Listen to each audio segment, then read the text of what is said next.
সম্পদৰ সমবিতৰণ কিয় হ'ব লাগে বুলি ভাবা?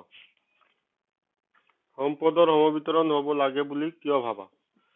তাৰ আনসাৰটো হৈছে ধনী দুখীয়া নিৰ্বিশেষে প্ৰাকৃতিক সম্পদসমূহ যাতে সকলো লোকৰ বাবে সমানে উপলব্ধ হয় সেয়া সুনিশ্চিত কৰাৰ বাবে সম্পদৰ সমবিতৰণ কৰাটো প্ৰয়োজনীয়। মেইন আনসাৰটো এইখিনি। ধনী দুখীয়া নিৰ্বিশেষে প্ৰাকৃতিক সম্পদসমূহ যাতে সকলো লোকৰ বাবে সমানে উপলব্ধ হয় সেয়া সুনিশ্চিত কৰাৰ বাবে সম্পদৰ সমবিতৰণ কৰাটো প্ৰয়োজনীয়। এনেকুৱা হ'ব নালাগে সম্পদৰ বিতৰণ এনেকুৱা হ'ব নালাগে যে ধনী মানুহ তেওঁলোকৰ সম্পদ বেছি আছে, টকা বেছি আছে, ধন বেছি আছে, ক্ষমতা বেছি আছে, গতিকে এওঁলোকে বেছিকে সম্পদ প্ৰাকৃতিক সম্পদ বিলাক ব্যৱহাৰ কৰিব, কিনি ল'ব, ব্যৱহাৰ কৰিব বেছিকৈ, আৰু যিসকল দুখীয়া মানুহ এইসকলে ব্যৱহাৰ কৰিব নোৱাৰে, এনেকুৱা যাতে নহয় সেইবাবেই সম্পদৰ সমবিতৰণ হ'ব লাগে।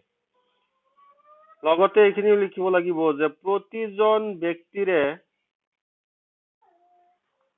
ব্যৱহাৰ আৰু উপভোগ কৰাৰ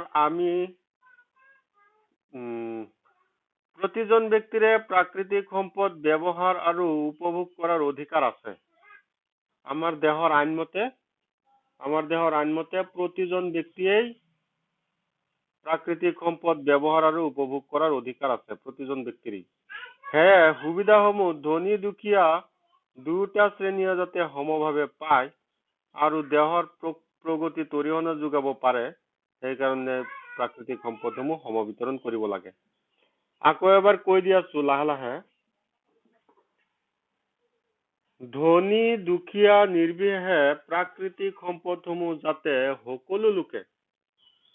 সকলো লোকৰ বাবে সমানে উপলব্ধ হয়, যাতে সকলোৱে যাতে পায় সেয়া সুনিশ্চিত কৰাৰ বাবে সম্পদৰ সমবিতৰণ কৰাটো প্ৰয়োজনীয়। প্ৰতিজন ব্যক্তিৰে প্ৰাকৃতিক সম্পদ ব্যৱহাৰ আৰু উপভোগ কৰাৰ অধিকাৰ আছে। প্ৰতিজন ব্যক্তিৰে এই অধিকাৰটো আইনমতে আছে। সেয়ে সুবিধাসমূহ ধনী দুখীয়া দুয়োটা শ্ৰেণীয়ে যাতে সমভাৱে পায় আৰু দেশৰ প্ৰগতিত অৰিহণা যোগাব পাৰে সেইকাৰণেই প্ৰাকৃতিক সম্পদৰ সমবিতৰণ কৰিব লাগে। আশা কৰো প্ৰশ্নটো ছাত্ৰ ছাত্ৰীয়ে বুজি পাইছে।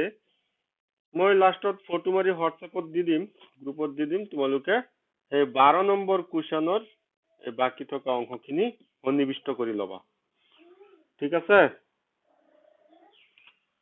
তাৰপিছত আৰু এটা কুৱেশ্যন, 13 নম্বৰ কুৱেশ্যন, বন আৰু বন্যপ্ৰাণী কিয় সংৰক্ষণ কৰিব লাগে? বন আৰু বন্যপ্ৰাণী কিয় সংৰক্ষণ কৰিব লাগে? আনসাৰটো হ'ল বন আৰু বন্যপ্ৰাণী সংৰক্ষণ কৰিলে কি হয় সেই কথাখিনি লিখিব লাগিব। বনাঞ্চলে পৰিৱেশত কাৰ্বন ডাই অক্সাইডৰ ঘনত্ব অটুট ৰাখি পৰিৱেশ সতেজ কৰি ৰাখে। এতিয়া সকলোবিলাক বনাঞ্চল ধ্বংস কৰিলে বনাঞ্চলে কি কৰে? কাৰ্বন ডাই অক্সাইড গ্ৰহণ কৰে। উদ্ভিদে কাৰ্বন ডাই অক্সাইড গ্ৰহণ কৰে আৰু অক্সিজেন পৰিৱেশত এৰি দিয়ে। গছ গছনি নাথাকিলে গোটেই পৰিৱেশ কাৰ্বন ডাই অক্সাইডেৰে ভৰি পৰিব। অক্সিজেন উৎপন্ন কোনে কৰিব? গতিকে জীৱ জন্তু বৰ্তি থকাটো অসম্ভৱ হৈ পৰিব, যিহেতু জীৱ জন্তুৱে অক্সিজেন লয়। গতিকে উদ্ভিদ বিলাক নাথাকিলে পৰিৱেশত কাৰ্বন ডাই অক্সাইডৰ ঘনত্ব বাঢ়ি যাব, যাৰ ফলত অক্সিজেনৰ ঘনত্ব কমি যাব, যাৰ ফলত জীৱ জন্তুৱে উশাহ নিশাহ ল'ব নোৱাৰিব আৰু জীৱ জন্তু জীয়াই থকাত অসুবিধা হ'ব, অসম্ভৱ হৈ পৰিব। তাৰ দ্বিতীয় পইণ্টটো আছে পৰিস্থিতি তন্ত্ৰৰ ভাৰসাম্যতা অটুট থাকে। উদ্ভিদে বনাঞ্চলে বন্যপ্ৰাণীয়ে কি কৰে? এটাৰ লগত আন এটাই ওতঃপ্ৰোতভাৱে সম্বন্ধ ৰক্ষা কৰি পৰিৱেশৰ ভাৰসাম্যতা ৰক্ষা কৰি থাকে। গতিকে উদ্ভিদ যদি নাথাকে অকল জীৱ জন্তুৱে পৰিৱেশৰ ভাৰসাম্যতাটো ৰক্ষা কৰিব নোৱাৰিব। 3 নম্বৰ, বৃষ্টিপাতৰ বৰহাটোতা আৰু জলবায়ু স্বাভাৱিক হৈ থাকে। বৃষ্টিপাত মানে বৰষুণৰ বৰহাটোতা বৰষুণ কম বেছি হোৱা আৰু জলবায়ু স্বাভাৱিক হৈ থকা, এইটো কোনে নিয়ন্ত্ৰণ কৰে? বনাঞ্চলে নিয়ন্ত্ৰণ কৰে। তোমালোকে ইতিমধ্যে শুনিছা এই ডিব্ৰুগড়ৰ দিহিং পাটকাই যিটো আলোচনাটো চলি আছে, দিহিং পাটকাই হৈছে এটা অভয়াৰণ্য। সেই অভয়াৰণ্যই কি কৰিব পাৰে? নিজৰ জলীয় বাষ্পৰ দ্বাৰা মানে বৰষুণ হোৱাত সহায় কৰে। সেই অভয়াৰণ্যই নিজেই কি কৰে? বৰষুণ হোৱাত সহায় কৰে। গতিকে তাত কি কৰি আছে? চৰকাৰৰ কিছুমান ক্ষমতাশালী লোকে তাৰ পৰা কি কৰি আছে? উচ্ছেদ কৰি আছে। এই বনাঞ্চল বিলাক উচ্ছেদ কৰি আছে, তাৰ পৰা কয়লা বিলাক ওলাই আছে আৰু বনাঞ্চল ধ্বংস কৰি আছে। গতিকে এইটো এটা পৰিৱেশৰ কাৰণে অসুবিধা। এনেকুৱা কৰিলে পৰিৱেশৰ ভাৰসাম্যতা নষ্ট হ'ব। তাৰপিছত আহিছে 4 নম্বৰ কুৱেশ্যন, 4 নম্বৰ অপশ্যন, ভূমি ক্ষয় ৰোধ হৈ থাকে। ভূমি ক্ষয় ৰোধ হৈ থাকে। বনাঞ্চল থাকিলে বনাঞ্চলৰ উদ্ভিদৰ শিপাই মাটিক খামুচি ধৰি ৰাখে, যাৰ ফলত ভূমি ক্ষয় কম হয়। ভূমি ক্ষয় কম হয়। বৰষুণৰ পানীয়ে মাটি উটুৱাই লৈ যাব নোৱাৰে। 5 নম্বৰ, বনাঞ্চলে বহুতো ঔষধি গছ, ৰবৰ, মৌ, কাঠ আদি প্ৰদান কৰে। বনাঞ্চলে বহুতো গছ, যেনেকে ঔষধি গছ, ৰবৰ, মৌ আৰু বিভিন্ন ধৰণৰ কাঠ বিলাক আমাক দিয়ে, বনাঞ্চলে দিয়ে। এইবিলাক কাৰণত বনাঞ্চল আৰু বন্যপ্ৰাণী সংৰক্ষণ কৰিব লাগে। বনাঞ্চল সংৰক্ষণ সম্পৰ্কে মতামত আগবঢ়োৱা। 14 নম্বৰ কুৱেশ্যন, বনাঞ্চল সংৰক্ষণ সম্পৰ্কে মতামত আগবঢ়োৱা। বনাঞ্চল মানে কি কাম কৰিলে বনাঞ্চল সংৰক্ষিত হৈ থাকে সেই বিষয়ে লিখিবলৈ কৈছে। কোনবিলাক কাম কৰিলে বনাঞ্চল সংৰক্ষিত হৈ থাকে সেই বিষয়ে আলোচনা কৰিবলৈ কৈছে। কুৱেশ্যনটো নিশ্চয় বুজি পাইছা। বনাঞ্চল সংৰক্ষণৰ কাৰণে মতামত বিলাক তলত দিয়া হৈছে। 1 নম্বৰ, বনানীকৰণ। বনানীকৰণ কৰা। বনানীকৰণ কৰা মানে গছ ৰোপণ কৰা।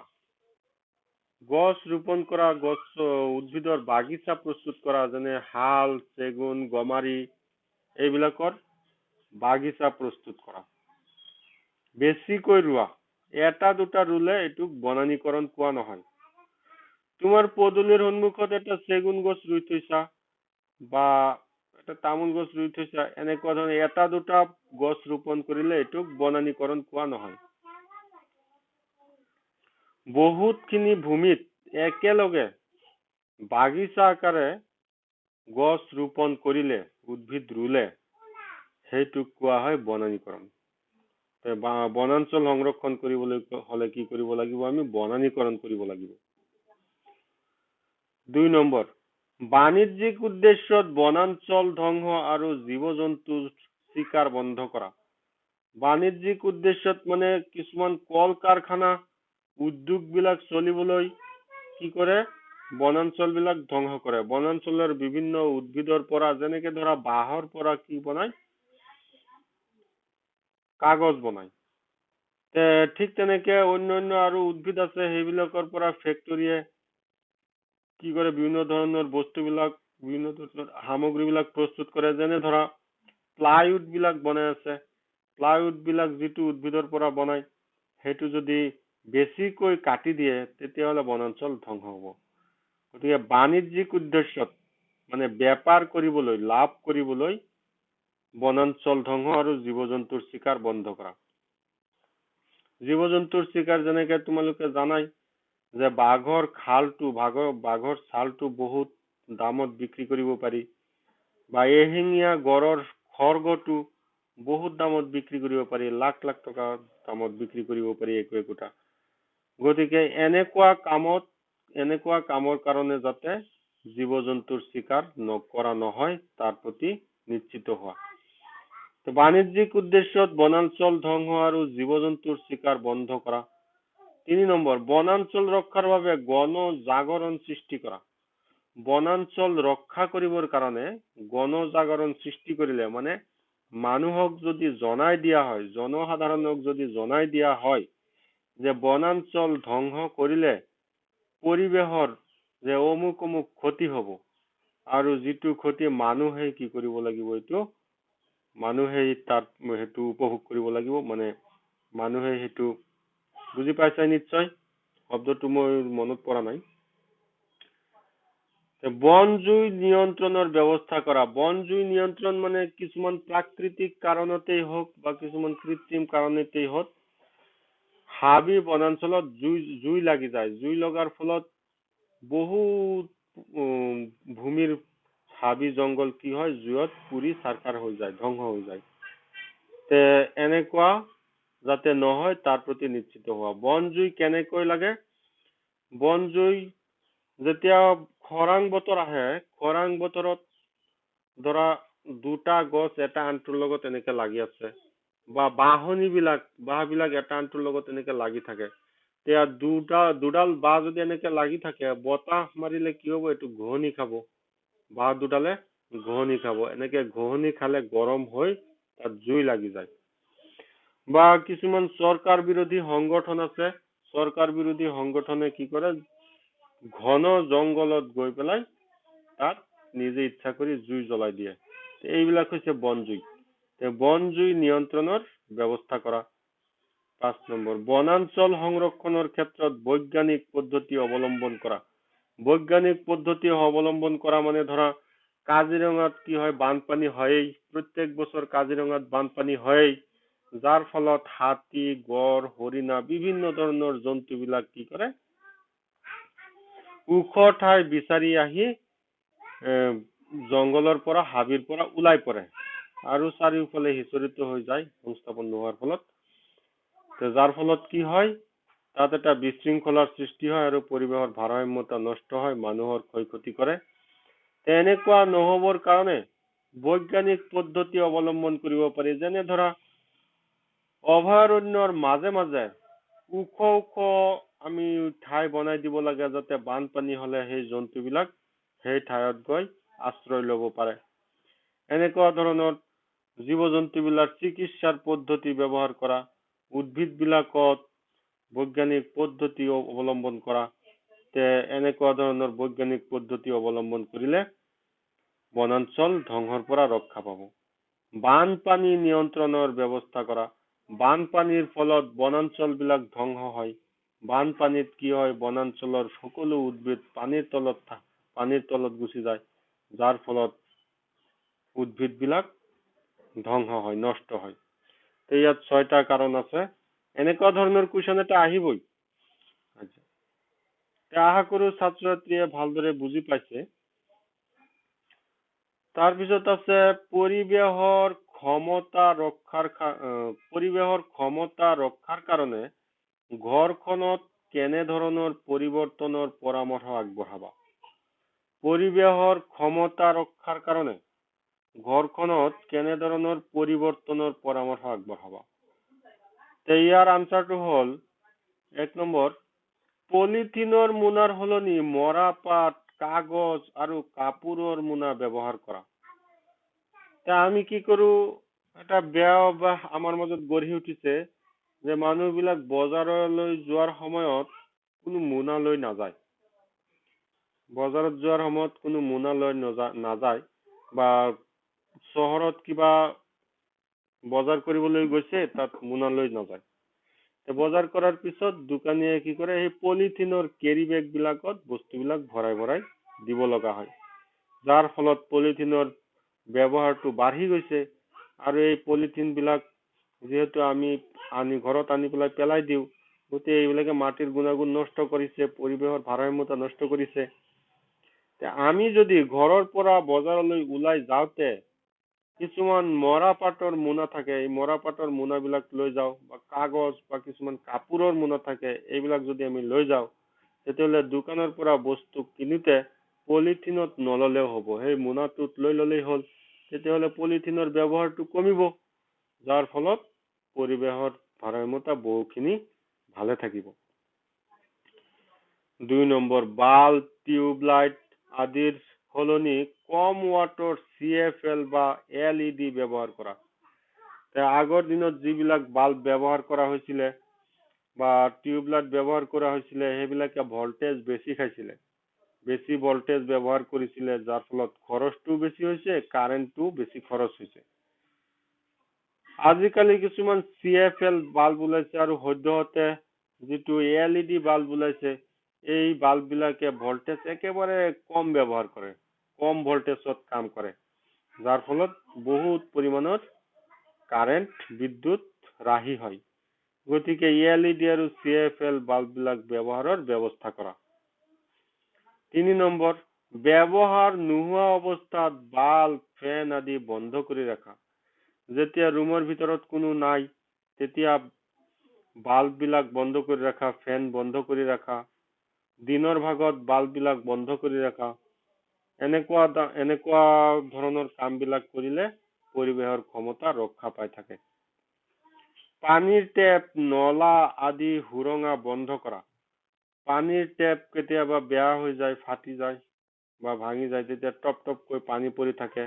নলা মানে পাইপ বিলাকৰ যিটো জইন থাকে, জইন কেতিয়াবা ঢিলা হৈ যায়, সেইফালেদি পানী পৰি থাকে।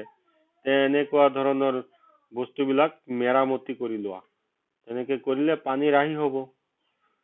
5 নম্বৰ ৰাসায়নিক সাৰৰ সলনি জৈৱিক সাৰৰ ব্যৱহাৰ কৰা। খেতি পথাৰত ৰাসায়নিক সাৰ, কীটনাশক দ্ৰব্য এইবিলাক প্ৰয়োগ কৰাৰ ফলত পৰিৱেশৰ বহুতো ক্ষতি হৈছে।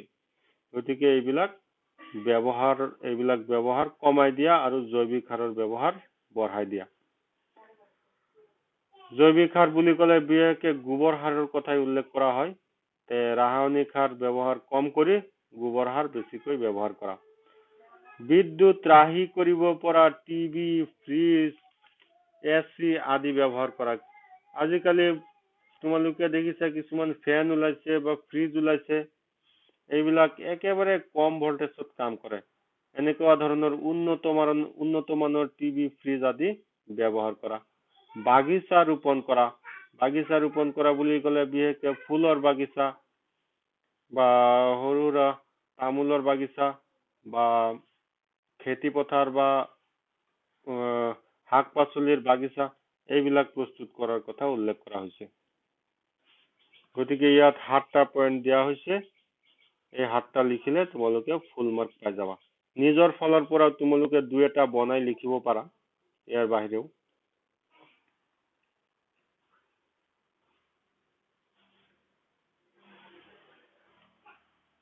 তাৰপিছত আৰু এটা কুৱেশ্যন আলোচনা কৰাৰ বাকী আছে। আচ্ছা, বহনক্ষম উন্নয়ন বুলিলে কি বুজায়? এইটো আগতেও কৈছিলো, আকৌ এবাৰ কৈ দি আছো, ইম্পৰ্টেণ্ট কুৱেশ্যন। বহনক্ষম উন্নয়ন বুলিলে কি বুজা? ভৱিষ্যত প্ৰজন্মৰ প্ৰয়োজনীয়তা পূৰণৰ সামৰ্থ্যৰ সৈতে আপোচ নকৰাকৈ বৰ্তমান প্ৰজন্মৰ প্ৰয়োজনীয়তা পূৰণৰ উদ্দেশ্য আগত ৰাখি বিকাশ সাধন কৰাকে বহনক্ষম উন্নয়ন বোলা হয়। ভৱিষ্যতে যে প্ৰজন্ম আহিব, সেই প্ৰজন্মও যাতে প্ৰাকৃতিক সম্পদ বিলাক ব্যৱহাৰ কৰিব পাৰে, কামত আনিব পাৰে, তেওঁলোকৰো যাতে চাহিদা পূৰণ হয় আৰু বৰ্তমান প্ৰজন্মৰ প্ৰয়োজনীয়তাও যাতে পূৰণ হয় আৰু চাহিদা পূৰণ হয়, সেই দুয়োটা দিশ আগত ৰাখি, সন্মুখত ৰাখি যিটো পদ্ধতিৰে বিকাশ সাধন ঘটোৱা হয়, সেই পদ্ধতিটোকেই বহনক্ষম উন্নয়ন বোলা হয়। বহনক্ষম উন্নয়নে আমাৰ কেনেদৰে উপকাৰ সাধন কৰে?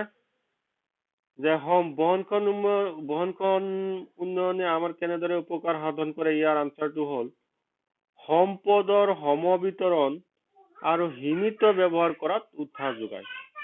বহনক্ষম উন্নয়নে সম্পদৰ সমবিতৰণত সহায় কৰে আৰু উৎসাহ যোগায় আৰু কমকৈ ব্যৱহাৰ কৰাত উৎসাহ যোগায়। বহনক্ষম উন্নয়নটো এনেকৈ ব্যৱস্থাপনাটো কৰা হয়, মানুহবিলাকে, জনসাধাৰণে কি কৰে, অতি কমকৈ ব্যৱহাৰ কৰে।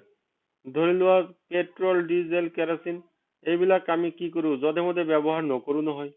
এইবিলাক আমি ধুনীয়াকে ভালকে সযতনে ব্যৱহাৰ কৰো। এনেকুৱা ধৰণে বস্তুবিলাক, এনেকুৱা ধৰণে ব্যৱস্থাপনাটো চৰকাৰে কৰি ৰাখিছে যে এইবিলাক জধে মধে আমি ব্যৱহাৰ কৰিব নোৱাৰো, যেনেকে ইচ্ছা তেনেকে ব্যৱহাৰ কৰিব নোৱাৰো। এইটো আমি কি কৰিব পাৰো, কি কৰো আমি চিন্তা কৰি ব্যৱহাৰ কৰো। আমি ধৰা গাড়ী এটা চলাই কৰবাৰ পৰা আহিলো, ঘৰত আহি পেলাই গাড়ীটো এনে ষ্টাৰ্ট কৰি থৈ নিদিও নহয়, গাড়ীৰ ষ্টাৰ্টটো বন্ধ কৰি দিওঁ। মানে এনেকুৱা ধৰণৰ অভ্যাসবিলাক আমাৰ গঢ়ি উঠে বহনক্ষম উন্নয়নৰ ফলত। 2 নম্বৰ, বৰ্তমান প্ৰজন্মৰ মৌলিক চাহিদা পূৰণ কৰাত গুৰুত্ব দিয়ে। বৰ্তমান প্ৰজন্মৰ মৌলিক চাহিদা মানে যিবিলাক বেছি প্ৰয়োজনীয়, জীৱন ধাৰণৰ কাৰণে অতি প্ৰয়োজনীয় যিবিলাক কাম, সেই কামবিলাকতহে প্ৰাকৃতিক সম্পদবিলাক ব্যৱহাৰ কৰা হয়। ভৱিষ্যত প্ৰজন্মৰ বাবে সম্পদৰ সংৰক্ষণ কৰাত অৰিহণা যোগায়। বহনক্ষম ব্যৱস্থাপনাটো এনেদৰে বিকশিত হৈছে যে আমি কি কৰো, ভৱিষ্যত প্ৰজন্মৰ বাবে সম্পদবিলাক সংৰক্ষণ কৰো। যেনেকে ধৰা তোমালোকৰ বাৰীত কিছুমান গছ আছে, ধৰা শাল, চেগুন, গমাৰি বা নাৰিকল গছ, এনেকুৱা ধৰণৰ বহুত গছ থাকে, প্ৰত্যেকৰে ঘৰত থাকেই, চৌহদত থাকেই। কিন্তু দেউতাকে কি কৰে, দেউতাকে এই গছবিলাক গোটেইবিলাক কাটি নিদিয়ে একেলগে, গোটেইবিলাক গছ একেলগে কাটি নিদিয়ে। কাৰণ তেওঁ চিন্তা কৰে যে নাৰিকল বিলাক হৈ আছে, এইবিলাকতো মই উপভোগ কৰি আছো, এতিয়া মই যদি কাটি দিওঁ তেতিয়াহ'লে মোৰ যিবিলাক সন্তান আছে এইসকলে কি উপভোগ কৰিব। গতিকে তেওঁ কি কৰে, এই নাৰিকল গছটো কাটি নিদিয়ে, বিনা কাৰণত এই গছটো কাটি নিদিয়ে, এইটো কি কৰে, সঞ্চয় কৰি থয়। বা তোমাৰ চৌহদত এটা চেগুন গছ আছে, তে দেউতাকে পৰাপক্ষত চেগুন গছটো কাটি নিদিয়ে, ভাবিব যে চেগুন গছটো থাকক, মোৰ সন্তান বিলাক আছে, সন্তান বিলাকে এইটো কেতিয়াবা কামত লগাব, এনেকুৱা ধৰণৰ কথাবিলাক চিন্তা কৰে। এই বস্তুটোৱেই হৈছে যিটো কাৰণত এনেকুৱা ধৰণৰ ভাৱ আমাৰ মনত আহে, সেই পদ্ধতিটোৰ নামেই হৈছে বহনক্ষম উন্নয়ন। আশা কৰো ভালদৰে বুজি পাইছাই। আচ্ছা, আৰু বিশেষ কিবা কুৱেশ্যন আলোচনা কৰিব লগা নাই, গোটেইখিনি আলোচনা কৰা হৈছেই। মোটামুটি যিখিনি পৰীক্ষাৰ কাৰণে দৰকাৰী গোটেইখিনি বস্তু আলোচনা কৰা হৈছেই। যদি কিবা কুৱেশ্যন কাৰোবাৰ ডাউট আছে তেতিয়াহ'লে সুধিব পাৰা। কাৰোবাৰ যদি কিবা কুৱেশ্যনত ডাউট আছে সুধিব পাৰা।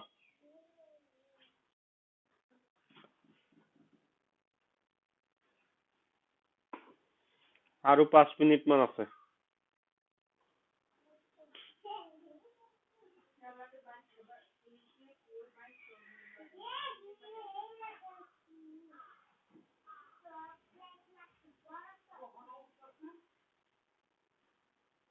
শুনিছানে মুছফিয়া? উম্মে আছেনে নাই? উম্মে হাবিবা,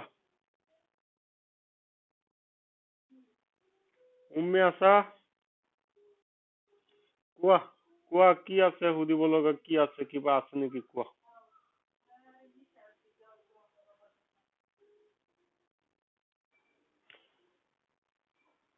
তোমালোকৰ তাত এতিয়া আজিকালি ভিডিঅ'টো চলেনে? ঠিকেই চলে? হ্যাঁ, কাটিকে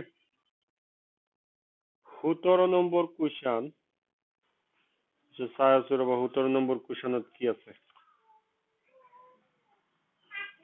17 নম্বৰ কুৱেশ্যন বুলি ক'লে বিচাৰি আছো ৰবা। 17 নম্বৰ কুৱেশ্যন বুলি ক'লেতো মোৰ ইয়াত 17 নম্বৰ লিখা নাই। কুৱেশ্যনটো পঢ়াচোন, কি কুৱেশ্যন?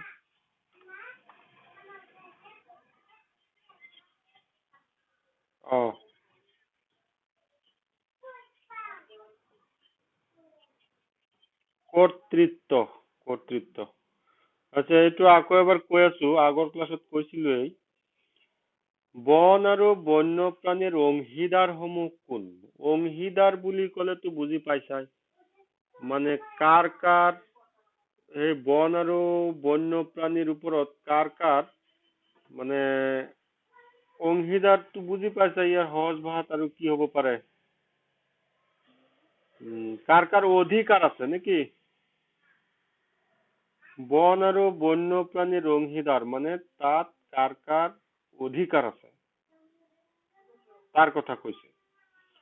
বন আৰু বন্যপ্ৰাণীৰ প্ৰথম অধিকাৰটো আছে, প্ৰথম অংশীদাৰ হৈছে স্থানীয় লোক। মানে সেই বন আৰু বনাঞ্চলৰ আহে পাহে থকা লোকসকল হৈছে স্থানীয় লোক। এওঁলোকৰ অধিকাৰ আছে তাত, কাৰণ তাত তেওঁলোক থাকে, গতিকে তেওঁলোকৰ জীৱন নিৰ্বাহ কৰিবলৈ হলে সেই বনাঞ্চলৰ পৰা বহুতো সম্পদ আহৰণ কৰিব লাগিব, ব্যৱহাৰ কৰিব লাগিব। গতিকে তেওঁলোকৰ এটা অংশীদাৰ বা অধিকাৰ এটা থাকেই। সেইটো হৈছে প্ৰথম। ২ নম্বৰ হৈছে বন বিভাগ। বন বিভাগ মানে চৰকাৰৰ এটা বিভাগ থাকে, সেই বিভাগটো হৈছে বন বিভাগ। চৰকাৰৰ বহুতো বিভাগ থাকে, তাৰ ভিতৰত এটা হৈছে বন বিভাগ, যিটো বিভাগে বন সম্পদ বিলাক নিয়ন্ত্ৰণ কৰে। চৰকাৰৰ তাৰ ওপৰত অধিকাৰ আছে। তাৰপিছত ৩ নম্বৰ উদ্যোগপতি। উদ্যোগপতি মানে বনাঞ্চলৰ সম্পদৰ ওপৰত ভিত্তি কৰি কিছুমান উদ্যোগ গঢ়ি উঠিছে, যেনেকে কাগজ কল, এনেকুৱা ধৰণৰ ধৰা প্লাইউড বনোৱা, প্লাই চিলিং বনাই বা দৰ্জাবিলাক বনাই প্লাইৰ, বুজি পাইছাই। সেই কাঠৰ পৰা বস্তুবিলাক বনোৱা হয়। সেই উদ্যোগপতি বিলাক সেই বনাঞ্চলৰ অংশীদাৰ। তাৰপিছত প্ৰাকৃতিক সচেতন লোক, যিবিলাক প্ৰাকৃতিক সচেতন লোক মানে প্ৰকৃতি প্ৰেমী লোক, তেওঁলোকে প্ৰকৃতি কেনেকৈ ৰক্ষা কৰি ৰাখিব পাৰি সেই বিষয়ে মানুহক জনজাগৰণৰ সৃষ্টি কৰে। এইসকল হৈছে এই 4টা হৈছে বনাঞ্চলৰ অংশীদাৰ। তাৰপিছত এটা কুৱেশ্যন আছে, কোনটো অংশীদাৰৰ বনাঞ্চল সম্পদৰ ব্যৱস্থাপনাৰ বাবে সিদ্ধান্ত ল'ব পৰা কৰ্তৃত্ব থাকিব লাগে বুলি তুমি ভাবা? মই ওলোটাকৈ কৈছো আনচাৰটো ওলোটাকৈ কৈছো ৰবা।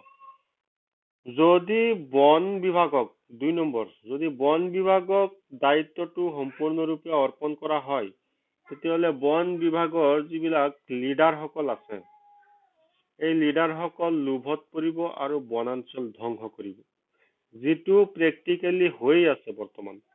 এই যে মই অলপ আগতে কৈছো, দিহিং পাটকায়ত বনাঞ্চল ধ্বংস কৰি আছে আৰু ভূমি উচ্ছেদ কৰি আছে আৰু কয়লাবিলাক বেআইনী হিচাপে ওলাই আছে। এইবিলাক কোনে কৰিছে? এইবিলাক ক্ষমতাশালী লোকে কৰিছে, সেই ঠাইৰ লিডাৰ বিলাকে কৰিছে।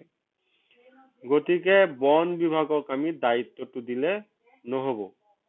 তাৰপিছত উদ্যোগপতি, ৩ নম্বৰ উদ্যোগপতি বিলাকক যদি সম্পূৰ্ণ দায়িত্ব দি দিয়া হয় যে আপোনালোকে যি পাৰে কৰক, তেনেকে যদি দায়িত্বটো দি দিয়া হয়, তেতিয়াহ'লে উদ্যোগপতিসকলে হাবিৰ পৰা সকলো গছ কাটি লৈ আহিব আৰু জমা কৰি থৈ দিব ফেক্টৰীত, আৰু লাহে লাহে বস্তুবিলাক বনাই থাকিব। গতিকে বনাঞ্চল ধ্বংস হ'ব। প্ৰাকৃতিক সচেতন লোক বিশেষকে এওঁলোক প্ৰাকৃতিক সচেতন যিবিলাক লোক, এওঁলোক সাধাৰণতে নিজৰ সন্মান আৰু নাম বঢ়াবৰ কাৰণে এনেকুৱা ধৰণৰ প্ৰাকৃতিক প্ৰেমী কামবিলাক কৰে। যেনেকে ধৰা বহুত ধনী মানুহৰ লোকবিলাক, বহুত ধনী, যেনেকে ৰাজ পৰিয়ালৰ লোকসকল বা তেনেকে বহুত নাম জ্বলা যিবিলাক পৰিয়াল, সেই পৰিয়ালৰ লোকসকলে কি কৰে, অইন কাম বন নাথাকে সিহঁতৰ অন্য কোনো ধৰণৰ কাম বন নাথাকে, বা তেওঁলোকে চৰকাৰী চাকৰিও নকৰে, চৰকাৰী চাকৰিত নাযায়, কাৰণ তেওঁলোকৰ অটাল সম্পত্তি থাকে। গতিকে তেওঁলোকৰ নিজৰ সন্মান আৰু নাম যশ বঢ়াবৰ কাৰণে প্ৰকৃতি প্ৰেমী ধৰণৰ কামবিলাক কৰি থাকে। এওঁলোকৰ ওপৰত যদি দায়িত্বটো দিয়া হয়, তেওঁলোকো লোভত পৰিব আৰু বনাঞ্চল ধ্বংস কৰিব, যিটো ইতিহাসে সাক্ষী দিয়ে। ইতিহাসত তেনেকুৱা হৈছে বহুত। আৰু এতিয়া আহিছো মেইন আনচাৰটো লৈ। স্থানীয় লোকক যদি দায়িত্বটো দিয়া হয় তেতিয়াহ'লে